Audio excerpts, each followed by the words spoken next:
चलिए हम लोग पढ़ रहे हैं 16 लेसन और चैप्टर का नाम है अंतर्राष्ट्रीय संगठन इंटरनेशनल ऑर्गेनाइजेशन। और इसके ऑब्जेक्टिव हम करवा चुके थे। आज हम लोग इसका क्वेश्चन आंसर देखने वाले हैं।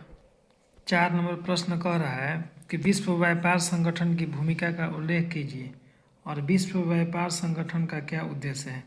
तो सबसे पहले आपको हम बता दें कि विश्व व्यापार संगठन को हम लोग WTO कहते हैं, वर्ल्ड ट्रेड ऑर्गेनाइजेशन। इसका स्थापना 1947 में जब हम लोग का देश आज़ाद हुआ था तो उस समय इसमें हुआ था, बट 1 जनवरी 1995 में विश्व व्यापार संगठन में इसको फिर बदल दिया गया, यानी WTO में मान्यता इसको 1995 में मिला था। यानी सोवियत संघ का विखंडन हुआ था और अमेरिका में WTO का मान्यता मिल गया था। इसका जो मुख्यालय है, जो इसका ऑफिस है, वो जनेवा में स्थित किया गया है। ऑब्जेक्टिव में भी आता है प्रश्न, ठीक है।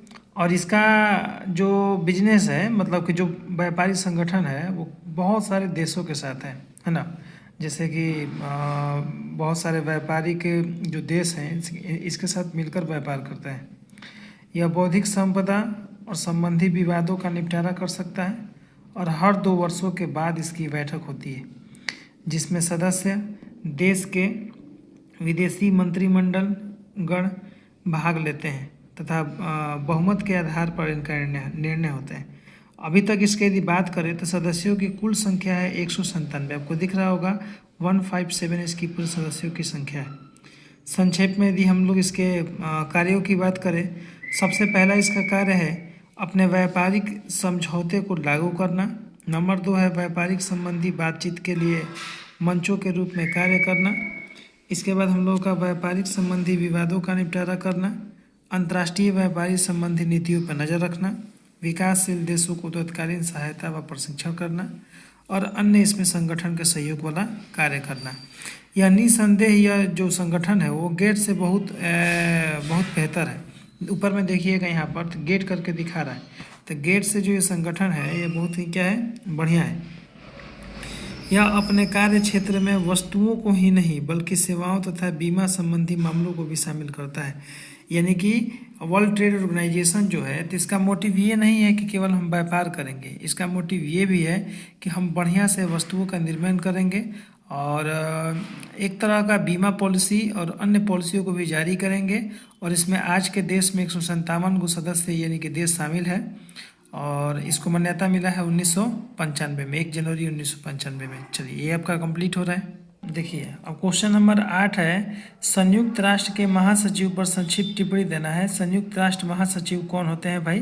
तो संयुक्त राष्ट्र के कार्यों का संचालन करने के लिए एक सचिवालय है और इसका अध्यक्ष महासचिव है। सर्वप्रथम नॉर्वे के ट्रेगविन लाई महासचिव बने थे और वर्तमान महासचिव बान की मून है। यानी कि महासचिव के बारे में पूछ रहे हैं, क्वेश्चन है कि महासचिव पर टिप्पणी लिखना है। और आप लिख सकते हैं कि महासचिव की टिप्पणी पे उनके बारे में थोड़ा पहले बता दीजिएगा, ये जो हम बोले अभी ऊपर में भी दिया हुआ है, आपको दिख रहा होगा। और इसके बाद यहाँ पर महासचिव के प्रमुख कार्य इस प्रकार बोलकर आप लिखना स्टार्ट कीजिएगा। जैसे पहला है, वह सुरक्षा परिषद महासचिव व आर्थिक तथा सामाजिक परिषद की बैठकों को आमंत्रित करता है।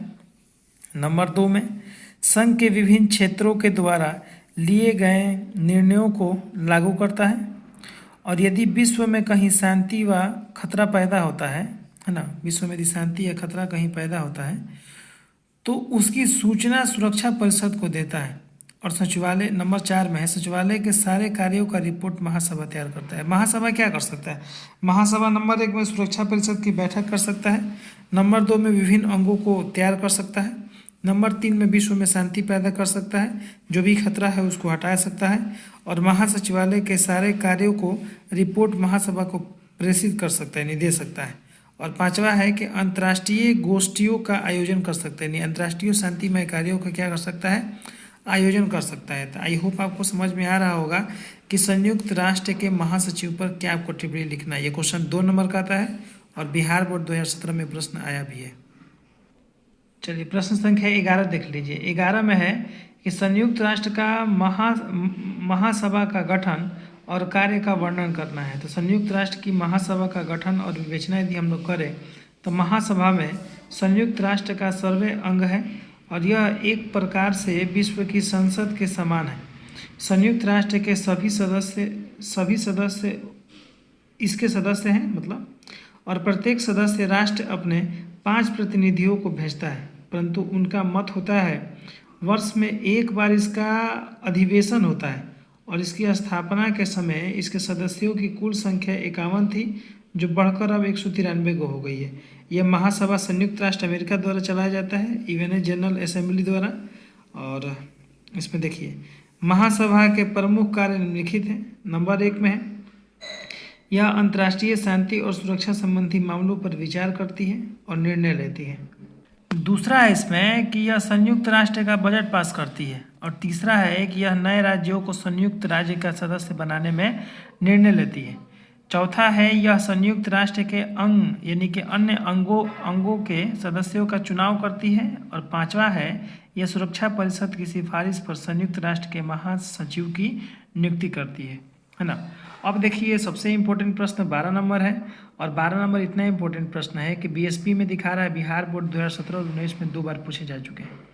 क्वेश्चन ये है कि रंग भेद क्या है, और संयुक्त राष्ट्र द्वारा रंग भेद का विरोध किए गए उपायों पर लिखिए। देखिए भाई, रंग भेद का मतलब होता है नक्सल अधिकृत भेदभाव की निष्क्रिय रूप को देखना है, यानी कि मानव और लोकतंत्र का विरोध करना। रंग भेद में क्या हुआ है, नंबर 1 में संयुक्त राष्ट्र ने 1954 में दक्षिण अफ्रीका की रंग भेद समर्थन सरकार के विरुद्ध राजनीति प्रतिबंध लगाए थे, और 1956 में संयुक्त राष्ट्र ने रोडेशिया के विरुद्ध आर्थिक प्रतिबंध लगाए थे। देखिए रंग भेद में मतलब होता है किसी देश में अंतर्राष्ट्रीय संगठन को लेकर गोरे काले का भेद होना, या देश या मिट्टी के आधार पर वहाँ के व्यापारिक संगठनों में आपसी सहयोग ना होना, समर्थन ना होना। इसके लिए रंग भेद नीति अपनाया जाता है, जो 2 बार हुआ है। एक 1954 में हुआ है, अफ्रीका जो कि लोग काले होते हैं वहाँ के लोग, तो रंग भेद समर्थन सरकार वहाँ के विरुद्ध अपनाई है, और 1956 में संयुक्त राष्ट्र अमेरिका में ये मनाया गया है, रोडेशिया के विरुद्ध में किया गया था। अब क्वेश्चन नंबर हम लोग 13 पे चले, तो क्वेश्चन नंबर देखिए 13 क्या कर रहा है। क्वेश्चन नंबर 13 कह रहा है विश्व स्वास्थ्य संगठन का क्या तात्पर्य है। मतलब वही WHO का क्या तात्पर्य है, यानी एक हो गया आपका WTO वर्ल्ड ट्रेड ऑर्गेनाइजेशन, ये हो जाएगा वर्ल्ड हेल्थ ऑर्गेनाइजेशन। विश्व स्वास्थ्य संगठन यानी कि WTO संयुक्त राष्ट्र संघ की एक विशेष एजेंसी है जो विश्व स्वास्थ्य के लिए समर्पित है, और विश्व स्वास्थ्य संगठन की स्थापना वर्ष 1948 ईस्वी में की गई थी। इसका मुख्यालय जनेवा था, जनेवा जो कि स्विट्जरलैंड में है, याद रखिएगा इसको। यह विश्व के पिछड़े एवं निर्धन देशों में महामारी का नियंत्रण, आवश्यक दवाओं का वितरण, शिशुओं की स्वास्थ्य का और अन्य बातों पर ध्यान देगा, महत्वपूर्ण बातों पर। देखिए मिला जुला कर बात हो क्या रहा है प्रश्न में यह है कि WTO क्या है, वर्ल्ड हेल्थ ऑर्गेनाइजेशन। आपको यहाँ पर दिख रहा होगा World Health Organization. World Health Organization का मेन पर्पस है कि जो भी इनके साथ देश जुड़े हुए हैं या विश्व में, हम दवा, मेडिसिन और स्वास्थ्य से लेकर या शिशु से लेकर या चाहे पशु हो चाहे मानव हो, किसी के लिए भी यहाँ पर स्वास्थ्य संबंधी बातों को लेकर रखना है। इसकी जो स्थापना हुई थी वो 1948 में हुई थी, दिख रहा है आपको। और 1948 से लेकर अभी तक विश्व में एक स्वास्थ्य प्रति जो शांतिमय कार्य है, यानी कि स्वास्थ्य से संबंधित, वो किसके जिम्मा है, वो WHO के जिम्मे है, यानी वर्ल्ड हेल्थ ऑर्गेनाइजेशन के जिम्मे है। तो आपको ये प्रश्न याद रखना चाहिए और ये सब याद कर लीजिएगा। विश्व में पिछड़े और निर्धन जो गरीब देश हैं, महामारी से उसको नियंत्रित करना है, आवश्यक दवाओं का वितरण करना है, और शिशुओं की व्यवस्था सुरक्षित के लिए ये सब कार्य करने हैं। ठीक है, चलिए भाई अब प्रश्न नंबर आपका 14 है। जो इम्पोर्टेंट प्रश्न है वही हम यहाँ पर करवा रहे हैं। इम्पोर्टेंट प्रश्न है कि एमनेस्टी इंटरनेशनल क्या है भाई। तो एमनेस्टी इंटरनेशनल एक स्वयंसेवी संगठन है जो पूरे विश्व में मानवाधिकार की रक्षा के लिए अभियान चलाता है। यह संगठन विश्व भर में मानवाधिकार की स्थिति से जुड़े रिपोर्ट तैयार करवाती है तथा उसे प्रकाशित भी करता है। ठीक है, एमनेस्टी इंटरनेशनल द्वारा तैयार रिपोर्टों में ज़्यादा जोर सरकारों द्वारा किए जा रहे मानवाधिकार उल्लंघन पर होता है ना। कह रहा है इसमें कि एमनेस्टी इंटरनेशनल क्या है। तो एमनेस्टी इंटरनेशनल जो है वो मानवाधिकार से संबंधित है, जो पूरे विश्व में मानवाधिकार का जो अभियान चलाया जाता है, इससे ये संबंधित है, इससे रिपोर्ट जुड़ा हुआ है, उसके लिए तैयार भी किया जाता है ना।